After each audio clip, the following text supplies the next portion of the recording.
to International Podcast Day 2018 as we're continuing our coverage around the world with 16 different countries, I should say, and approximately 40 different podcasters from around the globe. Our next session is going to be from South Africa, and this is really going to be an interesting conversation that I believe everybody needs to listen to attentively because, as we all live in our own different parts of the world, things are different.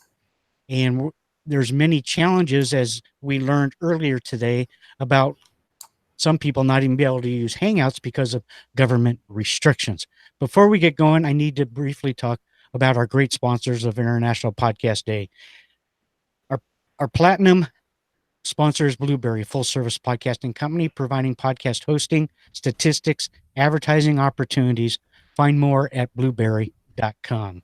And our silver sponsors, Repurpose.io, automatically converts your audio podcast into engaging videos and uploads them to YouTube and Facebook. And Podcast Success Academy teaches podcasters the skills that no one told them they needed before to succeed. Find more information at podcastsuccessacademy.com. And with that, gentlemen, welcome to International Podcast Day. Thank you so much, Steve. Thanks for inviting us here today, man. Thank you so much. Awesome. Cool. So, Steve, we're ready to go, yeah? All right, perfect. Well, everybody, welcome to our presentation here on the show, International Podcast Day. It's a great opportunity for us here in South Africa. And we would like to introduce ourselves. We are Quintessential ZA. We are a South African podcast network. So while there are a lot of people who do individual podcasts that are probably joining you this weekend, we are one that tries to create the platform, and then we try and get people to create podcasts on top of that platform, especially guys that we think have something to say in terms of South Africa. So today we kind of want to take you through the last year that we've been busy doing Quintessential ZA, and we'd like to give you a window into our lives and what we've been doing in terms of creating a podcast industry in South Africa. We very much only have a campus radio and commercial radio and community radio industry, but the podcasting industry is still so fresh and so open and so new to South Africa that whoever starts a podcast these days, we're all starting on block number one, and we're starting a new industry in South Africa where everyone is talking in long form about South African problems and issues, and trying to entertain, educate, and give everybody essentially infotainment. I'd like to introduce you to some of the guys that we have on our podcast network that we've signed. And I would like to start with one of our guys who actually works with us. His name is Ethan, and he actually edits a lot of our podcasts. So everybody who's watching and who is an editor, I think, can probably sympathize with Ethan. So Ethan, welcome to the show. Welcome Thanks, to man. International Podcast Day. How are you doing, man? I'm good, and you, man? Dude, I'm doing well. I think in terms of an editor, we would like to hear from you to start with. But you're an editor that also has a podcast, not necessarily about editing, but you do a podcast as well. But yeah, we're gonna go around the table and talk about the different podcasts. But Ethan, can you tell us what is your podcast specifically about that you run through Quintessential ZA?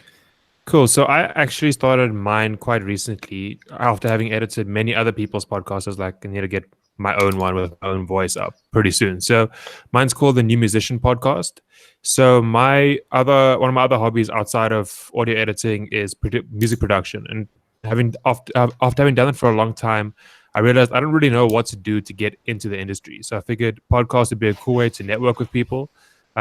Sending out an interview request is sometimes easier than just trying to chat to people, and to try to figure out what the hell do you need to do to actually make it as a musician in South Africa, but also globally. So it's kind of a documentary style podcast of me interviewing all different kinds of people and compiling it together along with my music. So it's kind of promoting my own music and trying to find out more about the industry.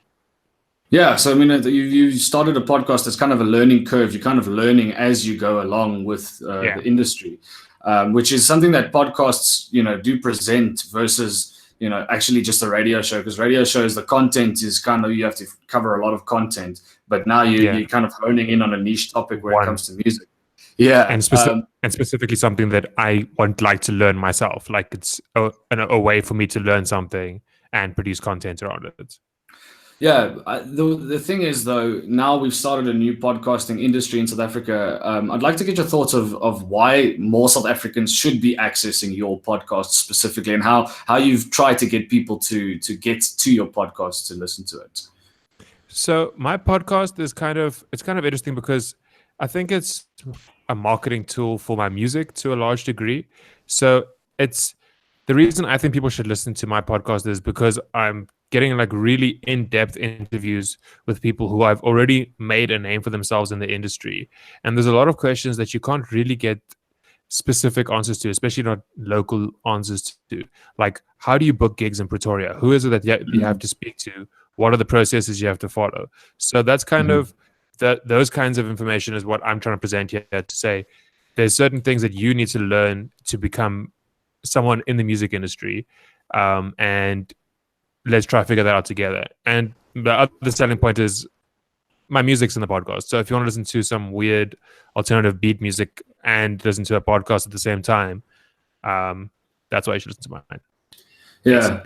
Yeah. So I think there might be a few limitations that we need to speak about when it comes to South African podcasting as well. Especially in a music podcast. I mean, a music podcast might have a couple of, laws around it where you can't really publish stuff that's copyright, for example. So I think there are certain limitations there. But in general, in podcasting in South Africa, what do you think the limitations are in the South African podcasting industry as you see it at the moment? So legally, there isn't that much that we have that is in our way. Not if you compare it to other countries anyway. Like we've got our regular constitution and laws around hate speech and all that are obviously can't break those. But there's obviously the music licensing issues, but that's the same in any media. You can't just license other people's music without paying them for it. So those limitations aren't the problem. The other thing is I also work at an internet radio station, and we started to realize that data isn't the problem either. It's a myth that data is the problem. People spend a lot of data on Facebook. People spend a lot of data on YouTube here. And I mean, half an hour's worth of Facebook on your mobile data is roughly equal to 2 or 3 podcast episodes easily. So I don't think that's the problem either. The problem is that people don't know how to access. That's the main thing. They don't understand what a podcast is. So that's the education that needs to happen. Not the data, not the laws. It's that people need to actually learn how you get a podcast app, what is a podcast, and why you should listen to it. So I think that's the big issue in our country. Yeah, that's definitely one of the things, somebody might not be able to figure out how to do it. Although, in the middle class in the country, a lot of people have been, if they're on their commutes or something like that, they'll download an episode of a podcast or something like that. So for everybody watching, that's kind of what Quintessential ZA is all about. We're trying to attack, a podcast digital first, so that people who are now choosing what they listen to instead of listening to the radio, for example, they can take it from that perspective, where they download a podcast for their commute or something like that. So that's very much where we started to do it, or rather how we started to do it. Ethan, we will circle back to you in terms of New Musician Podcast, but do check him out on iTunes, the New Musician Podcast. You can go find his podcast. We've got a lot of other guys to get to in this hour today. I think we're going to then move on, and we're going to talk to Sean, who is joining us as well. Sean, how are you doing? How's it going, bud? Yeah, good to see you, man. Sean does a podcast called Move South Africa, and he details and profiles a lot of the individuals who are the movers and shakers in South African society. So if you wanted to know those that had potentially made it quite successfully in South Africa, who are now trying to take their knowledge and skills and pass it on to the next generation, Sean is in control of talking to those kinds of people. But Sean, do let us know, what was the inspiration to start your podcast? I guess so. Move South Africa, the organization outside of the podcast, focuses on mentorship.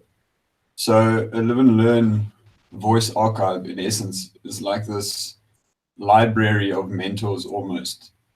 It's one of the best ways to learn. instead of going to try and find a step-by-step approach on the internet or in a textbook or whatever it is, much better to go and chat to someone who's done what you're looking to do and just learn from the life lessons that they've had. Sometimes a much quicker way to get things done. And collecting this, I mean, it's incredible to see the variety of backgrounds, and the very obvious part, I suppose, where there's no clear path that each of them have taken. Each story's been different. They let you in on the personal side as well as the business side, so you actually get to know people and what might have shaped their whole journey to get to where they are, because we often only see the final product of someone who, like, for example, geez, I think we've had some cool guys on our podcast, but most of them will see the final product of who they are now, and we won't see the little nuances that have put them where they are. Yeah, I don't know if that's a good enough answer. If there's something else that you No, yeah, I mean, like, I think we kind of prefaced it with, you talk to very influential South Africans who have, you know, historically made it and now are kind of trying to impart that knowledge on people. So yeah, if you want to go and find Sean's podcast, that is Move, South Africa, you can find it on iTunes and all of your major. Yeah, the comma seems to cause some problems sometimes. Does it? Oh, well, I think that's a good thing to let people know. Don't put a comma in your podcast's name. Jeez. Yeah, listen. I won't tell you the issues I had with registration and stuff. Unbelievable. That sucks, dude. Dude, tell me, what are some of the lessons you've learned from the individuals you've interviewed during your show? So I think the biggest thing that I got was that purpose is quite important. Each of those guys had vastly different backgrounds and everything. Different people. Some are extroverted, some are introverted, but they all had a specific purpose, and that seriously drove them forward. And it's a lot to take. It's a lot to take in, because I think we live in a society's tough. I mean, it's one of the podcast challenges, I'm sure, as well. These guys want quick gratification. Yeah. So what I've found with them is that purpose. If you've got a specific purpose, you'll grind it out until you come right. And that's one thing I've seen with a lot of those stories. Those guys went through some serious stuff. I mean, their stories have been quite fascinating, quite interesting to listen to. And there's many situations where they could have just stopped, given up, and you'd never know that name that's on the podcast. But because their purpose was so specific and so clear, they were willing to push that a little bit harder. So I think it's just important for us to be able to define our purpose properly. And that was one thing that I picked up a lot from them there. I think, and I noted here as the most important thing that I learned from them, is that you'll hear, I might be wrong, I think every single one, but if not every single one, almost all of them, each had mentors or people guiding them of their own.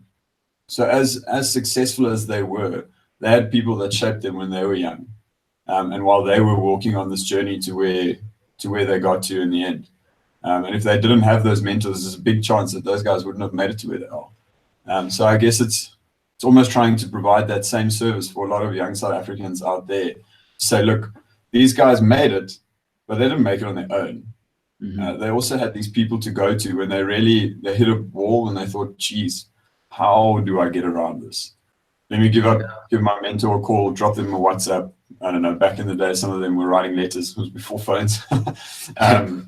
But they all had somebody that they could go to and go like, look, help me out. How do I navigate this? And that's the idea behind the podcast. Yeah, so that's pretty incredible. I mean, you're giving the mentor, I mean, you're kind of deconstructing mentorship between just the mentor and the mentee, and then kind of providing a platform so other people can access that kind of mentorship. I think I think a lot of more podcasts should do that, because we're starting to see that mentorship is a huge thing in South African society, where people keep saying, get your mentor can help you through. So if we can actually put mentorship into a podcast format that a lot of people can download, I think that's why the podcast works so well. One of the first guests you had on the podcast was Advocate Thuli Madonsela, and for international viewers, I mean, Advocate Thuli Madonsela is quite an important voice and opinion, and she was the public protector of South Africa, the former public protector. I mean, those kind of big wig guys are also looking to now hop onto podcasts and talk to the South African public who aren't necessarily getting, the kind of information they need on split-second radio. Radio is still very important, but long-form conversations seem to be now occurring. And I think that's what Quintessential ZA as a podcast network is trying to tap into. We're trying to tap into those long-form conversations that we can now house. Sean, we'll come around back to you. I just want to move on to, we're talking education, kind of like mentorship, education, all of that kind of stuff. So I do want to go to Albert van Wyk. He is another one of our podcasters who has a podcast through Quintessential ZA. And Albert has a podcast, and wait for it, it's great. It's called Millionaire Insights with Albert van Wyk. And Albert has written a book, and that book's name is How to Become a Millionaire at 22. Some people in South Africa have interviewed this guy, and I don't know if it's fake news or not, but they called you one of the youngest millionaires in South Africa. Albert, is that true? What's going on here? I can tell you, Quintas, from what I've heard, there's so many things people say out there. But yeah, I did make my first million at the age of 22. And that is what the Millionaire Insight podcast is about. I take tips and tools from the book. Here's the book, How to Become a Millionaire at 22. And I share that with other people because I think it's so important for people to understand the correct financial concepts, especially in South Africa, where most of our population is in a poor or lower class income state. They don't know how to work with their finances. They don't know how to work with money. They don't know how to leverage money and to generate income. So that's what I'm very passionate about. Going out, we're going to a lot of schools as well, teaching at schools and making this podcast available to people so they can learn the correct financial concept that I've applied to become a millionaire at 22. Yeah, I think it's a great thing because a lot of people, write books, and there are books out there that you can read. In South Africa, however, we do have a very low literacy level in South Africa. So a lot of people might not even think of accessing your book and downloading it. So now the podcast acts as a little bit of an intro to who Albert is and an intro into those very, very crucial, topics that you should be thinking about as a millennial in South Africa when it comes to your finances. So I think, in terms of a podcast, it's different from, say, a crime drama or something like that takes forever to research and to prep and all that kind of stuff. Tell us more about how constant you are with putting these episodes out. So we're putting three different types of episodes out. We're putting one out every week. So the first type is where I just share an in-depth tool or tip. I talk about assets or passive income or, what to do when you make money, how to save money, how to invest, some kind of topic that I discuss in detail, share some tips and tools. Then the second type of podcast that we put out is some of my previous radio interviews on Tux FM with Quintas or 5FM or whatever, all of these radio channels in South Africa. And then the third type is where I do an interview with another entrepreneur or another property investor or another, financially successful person in South Africa so that we can share this knowledge with all of the people out there so they can up their financial game as well. Yeah, and that's the thing. When we started Quintessential ZA, I think one of the things that brought us closer together with Albert is just the education side of things. What we noticed was that a lot of the time on radio, you might be waiting around on radio for your financial segment, whether it's going to be on a Monday evening or a Tuesday evening or a Wednesday evening. We kind of took that out of the thing, and we just listen, let's house everything digitally so that anybody who wants to say, okay, listen, I've just started making a salary, I'm a millennial, I want to start investing, what do I invest in? They can come to your podcast. So your podcast goes into all forms of investing. Now, I mean, you say you've made your money off of property investment, but now you're talking to a whole bunch of individuals on your podcast. Who are the kind of individuals that you've been interviewing on your podcast? Yeah, so I'll say, even with my book and with my experience, I'm very knowledgeable in small business and in property investment. So that's where my strong points are. But I've noticed as I do talks, as I go to schools, as I do big corporate talks, there's a lot of people that ask me other questions. Like, how about stock exchange? How about Forex? What do you do here? What do you do there? And sometimes you need to acknowledge that your knowledge doesn't cover all aspects. So with this podcast, this is an opportunity to get people in other strengths in the podcast to help out in that forms as well. We had Claudette Lombard on the show, which is a financial advisor, and she talked about Forex, where to invest your money in type of funds. I had another property investor on the podcast to share a bit on a different property investment strategy. I had other entrepreneurs that start small. So there's different aspects to this. I had Franco Leibran to talk more about the mindset in terms of being an entrepreneur. So we try to cover a lot of bases and give our listeners a broader view of entrepreneurship and how to become financially successful.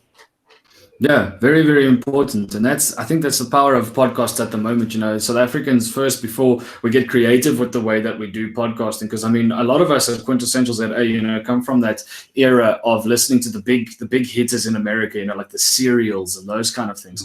But it seems that we have a lack of education in the country. So a lot of people, when they start their podcast, think of how can this improve the South African environment, Yes. And that's the thing. I think what's important when starting a podcast in South Africa is thinking, what can I provide in terms of the knowledge I have so that people can come and, harvest that knowledge and become better citizens, through that. So, Albert, I actually want to leave you right there and then move on to Silla, because I think this is linking up perfectly with what Silla does. Now, Silla is joining us in France, which is pretty incredible. So we're not fully South African today, although we know Silla from a South African campus radio station. He was the breakfast DJ on Tuks FM 107.2 for a while, but he has a podcast called Millennial Exchange. You can find that on all of your major podcasting platforms that have a search functionality.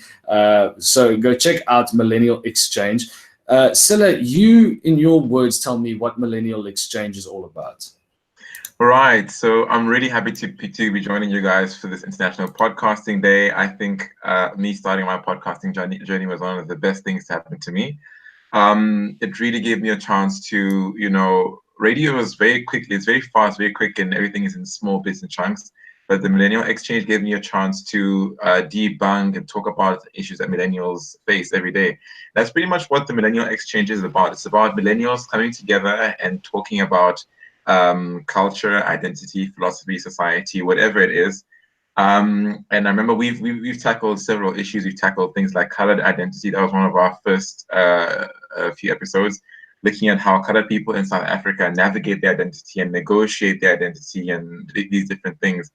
And it's something that I thought was like a normal thing, but I actually found that I learned much more than I meant to teach other people. So for me, it was a big thing. So one thing that I love doing on Millennial Exchange is having other people, having other guests, millennials preferably, and we just talk about things that millennials share, go through their challenges, things that they face through their day-to-day life. So that's pretty much it. It's a millennial platform, a place where you can exchange, talk about different issues, things that plague us, etc., etc. Yeah, and you seem to have, like you said, gotten into the kinds of topics that South Africans, sometimes it's not kosher to talk about these kind of things. But podcasting has given you this platform to really think about it before you go and put the microphone on, and prep it perfectly before you put the microphone on. Because I think with radio specifically, there's lots of controversies when somebody says something very quickly in South Africa and they don't know how many different are potentially hurting or really making angry when they're on radio. So talk to me about an episode you did though called Black Twitter. Because I listened to this episode and I thought that it was a crucial episode that a lot of South Africans should listen to, because we've got South Africans on so many social media platforms. And I think this is what Quintessential ZA is all about. We can see that there's so many people on so many different platforms, but we want to have the long form conversation. So it's not as easy as rattling a tweet off, because we know how easy it is to rattle a tweet off. And that's what you kind of focus on in your Black Twitter episode. Tell us more about that episode. Yeah. So leading up to the Black Twitter episode, it's almost like I had this thing in my mind that kept on telling me about Twitter, Black Twitter, and why is it so problematic, and why do I feel so uneasy on Twitter? And I found out that Twitter is a platform where a lot of millennials, a lot of young Black people come and voice their concerns, come and talk about stuff, come and find information. And at times it can be a bit overwhelming. You can find that sometimes people will have an opinion that differs. Sometimes it'll be a collective opinion. Sometimes they have these things that they call cancel culture, where somebody, the great god of whatever it is, Black Twitter, decides, okay, now we're going to cancel a certain artist because of A, B, and C. And anyone who decides that cancellation is a problem, then they're now extrapolated and put outside and excluded from the group.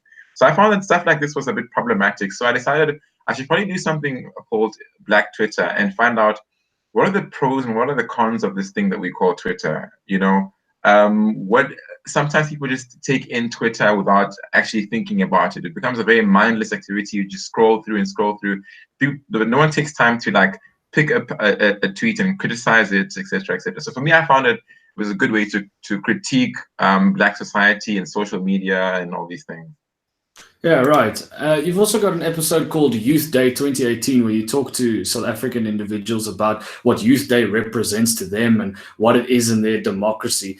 So do you think that podcasting as a form of having these long form conversations could challenge the current democracies that exist in the world? I mean, that's the thing that you're saying here, that everybody's so toxic on on a Twitter, but on a podcast, we can really take time to chew through the very, very tough conversations. I mean, have you seen that chewing through that tough conversation helps compared to something like Twitter, for example? So one of the episodes that really helped me chew, as you're saying, through things was the first 3 episodes that I did entitled Colored Identity. I knew nothing about colored people and the struggles that they faced previously in apartheid and even post-apartheid South Africa. After those 3 podcast episodes, I can say I'm much more educated than before, and I will think twice before saying something. I'll think twice before reacting. So for me, I feel like those, and it wasn't really long. It was, I think each episode was about 20 minutes. And those 20 minutes enabled me to just think about things and to have both sides of a story before I come in and give my own 2 cents. So I think it's really important that people start listening to these podcasts so that they can really take time to let the fruits of reason in their brains, become mature, so that the things that they say can be from a well thought out perspective, so we can have better conversations, better discussions that lead to a better objective, to a better end. So yeah, I think that it's definitely good for people to have podcasts, whatever topic it is, even if it's something like mechanical engineering or something like sunflowers or whatever it is. You want to have people who are well versed on a subject. And because of that, we can advance how far we go with the subject and advance how far we go with society or technology or sunflowers, if you will. Yeah, but Silla, as a guy that now has been in South Africa and now you're moving over to just go and do your master studies in another country, how do you see your podcast changing as you move geographically? Because I mean, have you seen already that some millennials in South Africa are different to some millennials in France, for example? Yeah. So I find it interesting what Ethan was talking about in terms of data in South Africa. In France, there doesn't seem to be a data problem. I mean, most people I know are on contract, and the contract that you get is about 20 gigs per month, and it's at a fairly reasonable price. It's like 20 gigs a month for like 300 or 400 rand. It's almost about $25, and it's very reasonable. So a lot of people are on this. They stream music, they stream movies, they watch YouTube on the metro, and they listen to a lot of podcasts. So here, people really seem to have their ears engaged almost all the time. Whereas in South Africa, it's mostly people wait for the radio and they wait for, 8 o'clock is this, or 9 o'clock is that, or 10 o'clock is that. Whereas if a lot of millennials engaged more in podcasting, they would do it at ease. So whenever their morning routine is, if they're leaving for the office at 6 o'clock, they can listen to the last podcast from 2 weeks ago or from yesterday or from whatever it is on their specific subject that they want. They don't have to wait for 7 o'clock in the evening or 8 p.m. or whatever it is. So I find that French people are a lot more orientated around streaming things and watching things on the internet. And I'd really love for South Africans to get there in terms of streaming things and going online and being more of a streaming society instead of waiting all the time for our favorite radio show. You know what I mean? So yeah, there's a lot of differences between France and South Africa. I mean, if I was to start talking about it now, I would probably finish tomorrow. One of the things that really irritates me, just a small thing that really irritates me, is baguettes. You know that long French bread that everyone talks about? Like no one, Yes.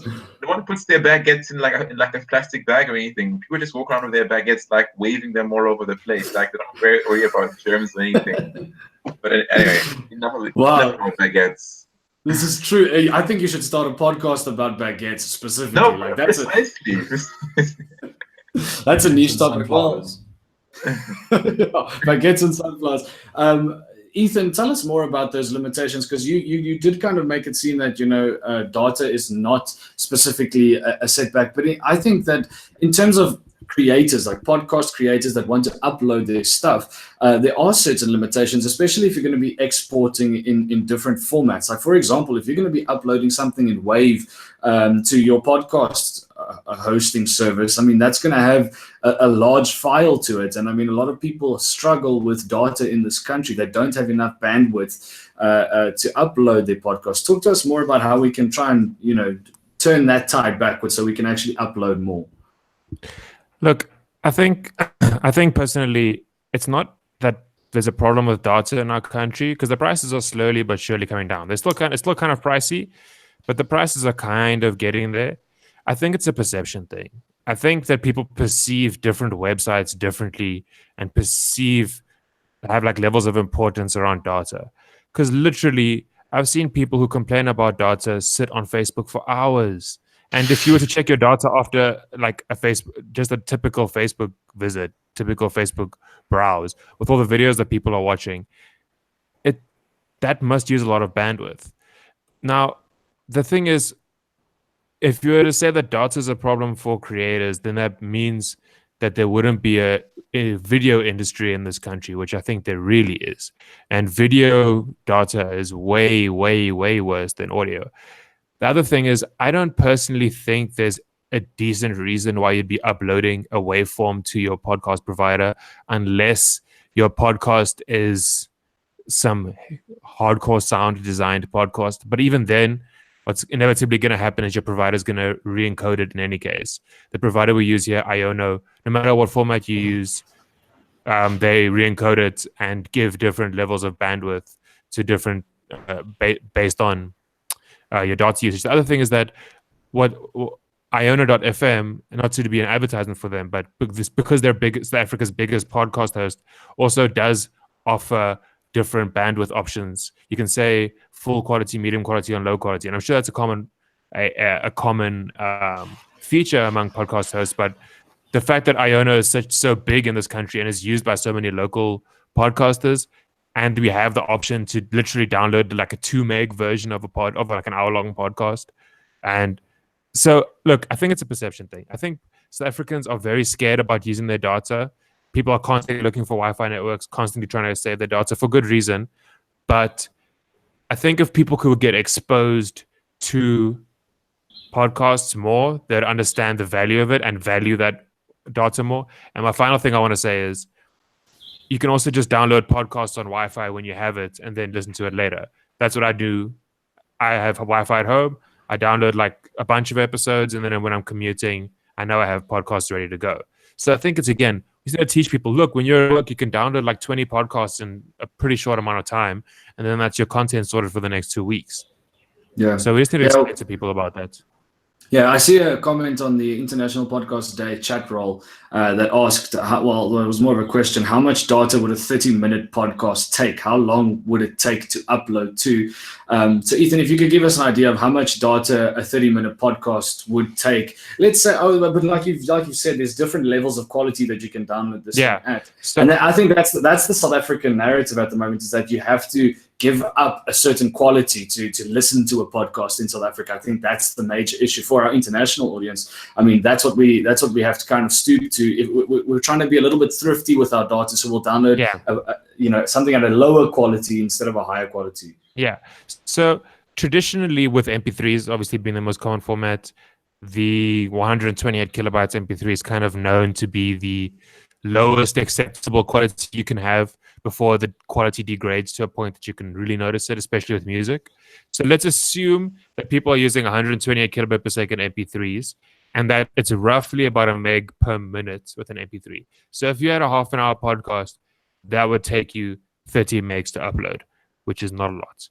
The other thing is, if your podcast is a talk-based podcast, very little music, you can cut that dramatically. I've been really listening to WTF with Mark Maron lately, and my podcast app shows you how much data each episode is. His episodes are about an hour and a half, and are 20 megs each. And there's no problem with his quality whatsoever. He even has an intro song and everything, and you can't tell the difference, really. Also, because most podcast listeners aren't listening to through gigantic stereo systems where you're going to hear every little bit of the audio.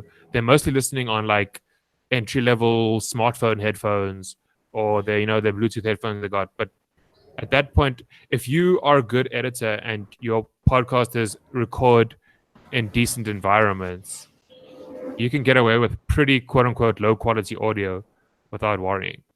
Yeah, I think the big thing with podcasting in South Africa is that all these radio monopolies have been created, and now the guy at the bottom is worried about the quality that he's going to put out, and is it going to be the best, and is it going to be all that kind of stuff. And I think that's the wrong way of attacking a podcast. I want to go here to Sean quickly. Because I mean that's the whole thing, the mentorship that South Africans should be receiving shouldn't be locked to this quality. So I mean, the first episode of Sean's podcast, just endeavoring to start the podcast, was on a small recorder, and he was talking to advocate Tilly Martinsella. So I think in terms of quality, Sean, what have you seen? Do you think it would have taken a long time to get to your podcast if you had worried about quality first? I guess it's important maybe to start off with saying you can't thank Ethan enough. So getting somebody who can do some good quality editing is pretty important, but it wouldn't be the end of the world, get started. Because if Ethan wasn't there, we would have put out definitely a worse quality podcast. But the podcast, that first one that you're referring to, was pretty tough. I mean, it's like a white noise from a waterfall that was like 20 meters away throughout the whole podcast. So there's some things you just can't avoid. And what would have happened is you would have just waited to do the next podcast, and then maybe something small would have gone wrong there, and then you would have chosen not to do that one. Then you would have just waited and done the next one. Delaying is silly. It's rather get it started. I mean, there's people with podcasts, over 300, 400 podcasts out there. If you go listen to the first podcasts, you're gonna hear some bad stuff. There's gonna be crackly mics, and things are gonna drop and hit tables, and it's just do it. I guess that's the biggest thing is if you keep your content to yourself, you're just shooting yourself in the foot. But yeah, I guess they definitely can't thank Ethan enough for that. So good quality editing that we've been able to have access to has been incredible. Yeah. I see Albert is giving a thumbs up as well, because we also send a lot of Albert's podcasts to Ethan to edit. And that's the thing. I think that's one of the things that is creating an industry at this moment in South Africa is potentially, getting the best quality and the best content that we can get out in a very, very short space of time to its listeners, so people can learn from the podcasts. And I think that's quite a good thing. I think editors do need to form part of this industry. Yeah. And it's so weird that in a South African industry, we're already now, like editors. I see some people in the comments are saying, I literally just started leveling this month. I started normalizing audio this month. So people don't wait. They actually start the podcast. And I think that's great for the education purpose. One of my favorite stories when it came to thinking about starting a podcast network in South Africa, everybody was worried, how do we start a podcast? We're going to need a radio. We're going to need a radio station to start a podcast. We need that kind of quality microphone. But one of the greatest stories is in 2009, there was a girl in South Africa that said, I want to start teaching people Zulu. I want to do Zulu to English translations via podcast. And she started recording this on the worst microphone you could have imagined, and started putting it on the internet. And people are still downloading that today. I still think that that's a pretty good example of starting with nothing at all and creating something that actually educates and helps a South African learn something. And that's why I worry about some people who think that they're entertaining and they start a podcast and they just keep on putting out these entertaining episodes, you know, that are not kind of like niched down to a certain topic.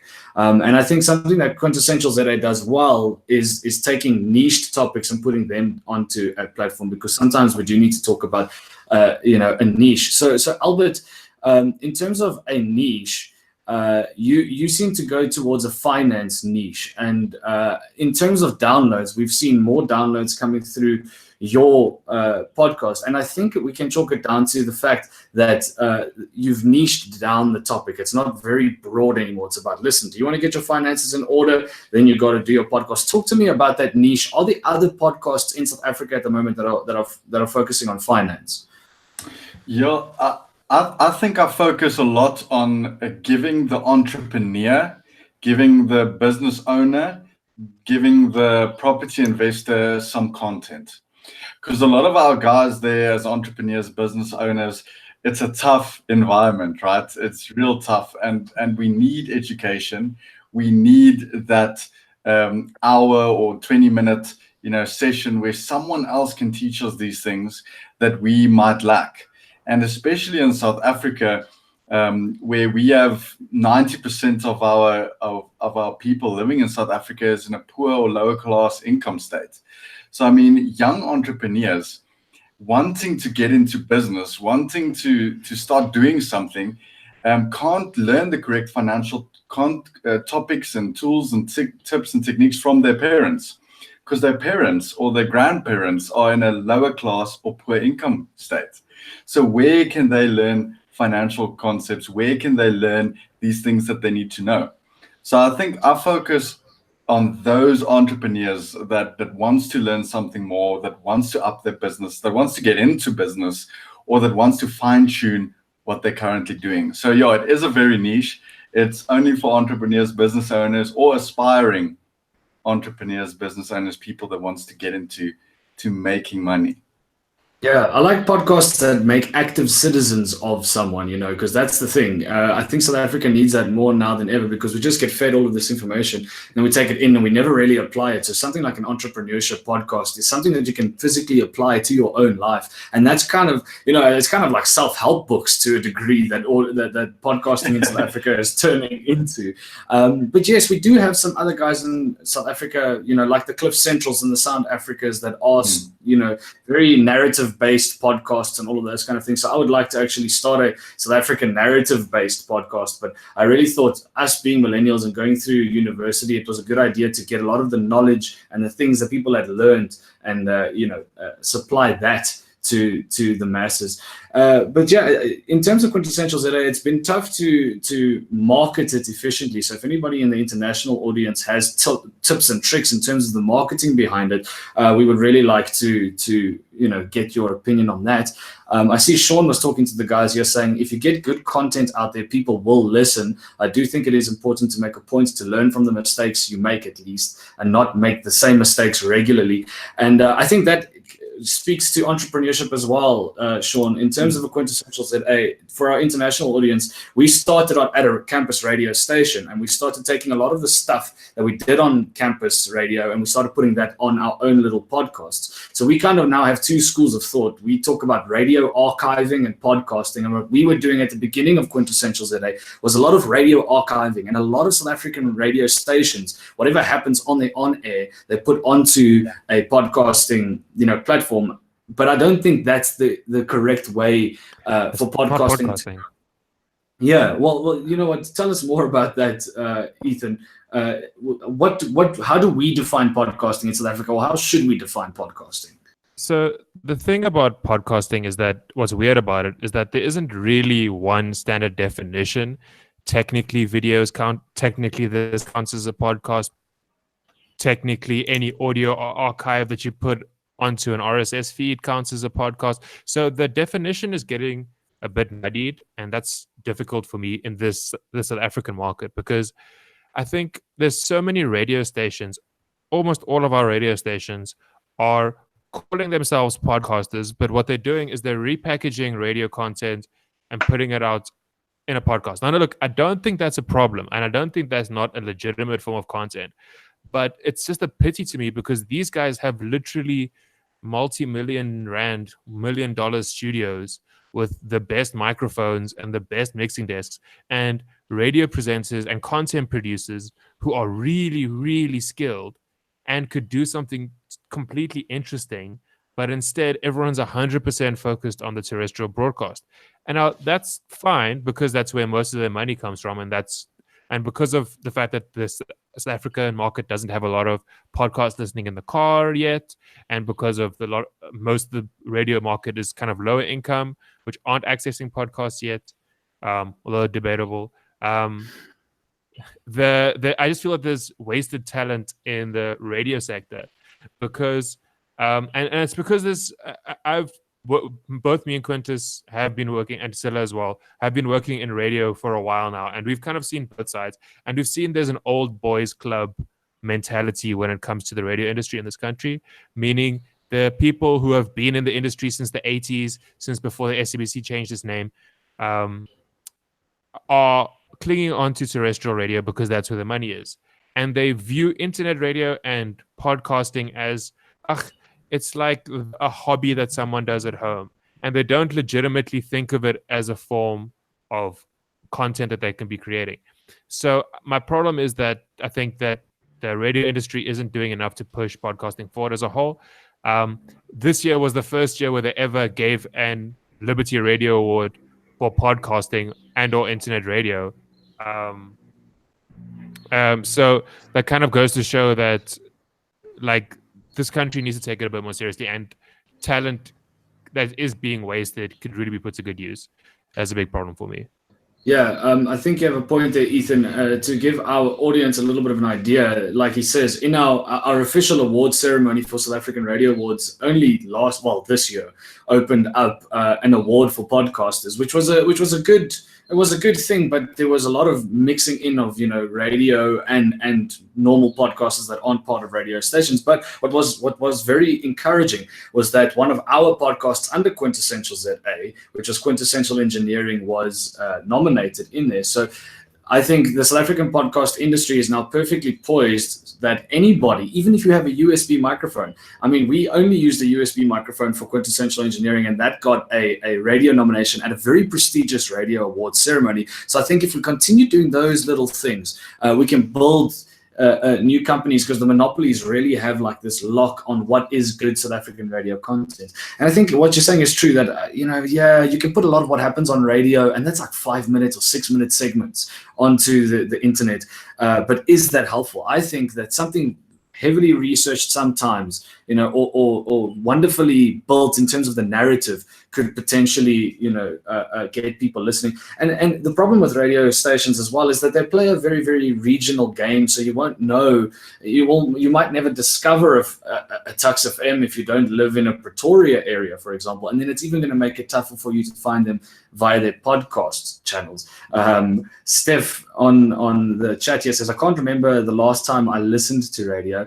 And Mariska says, I think the radio industry is scared of the podcast. Podcasting is the future. I've not listened to the radio in weeks, as I prefer to listen to my podcast while driving. And I think that links up to what Silla was saying, that he doesn't seem to, there's kind of like a feeling that people aren't listening to radio anymore, even in France. I think what I'll just touch on what Ethan was saying there about the perception of podcasts. I think, and this is coming from maybe I attribute most things in my life to culture, but I think in South Africa there's no culture of listening to podcasts. It's a very new thing. So and there has to be a cultural practice of, okay, I get to my workplace. Okay, if people want to complain about data, then they can complain about it. But we know that most people have access, most millennials especially. If you look at the University of Pretoria, most millennials at the University of Pretoria have access to Wi-Fi for at least 6 hours a day. You get there, you download your 2-3 podcast episodes, and you're sorted. So I think that the culture has to change. People are still stuck on the old notion of I must listen to the radio at 4 o'clock every day. That has to change. There has to be a culture of downloading podcasts, doing podcasts yourselves, discussing about podcasts. The culture has to change. That's pretty much what my 2 cents. Yeah, there we go. Yeah, well, thank you, gentlemen, for joining me today. In closing, I Awesome. would just like to tell everybody to go to at Quessential_ZA. So it's Q and Essential_ZA on Twitter. You can find us on Facebook, Quintessential ZA. You can also find us on Instagram at Quintessential_ZA. And just in closing, we'd like to give you an idea. You know, we are a podcast network that's trying to build a new nation with the next generation. So we're trying to kind of deconstruct everything that's been going on in our country, and we're trying to create new platforms so new conversations and long-form conversations can be held about South African society. So thanks so much for joining us today, and yeah, please come and follow us. Cheers, guys. Gentlemen, thank you so much for just a brilliant discussion. You know, for a lot of us that are in various parts of the world, we don't have limitations, or we have to, sometimes I think we just think that everything is in quantity, and that's not necessarily true in some portions. Wonderful discussion. I really appreciate you coming on and talking about your podcast network, and certainly representing your companies here today on International Podcast Day. Thank you. Thank you.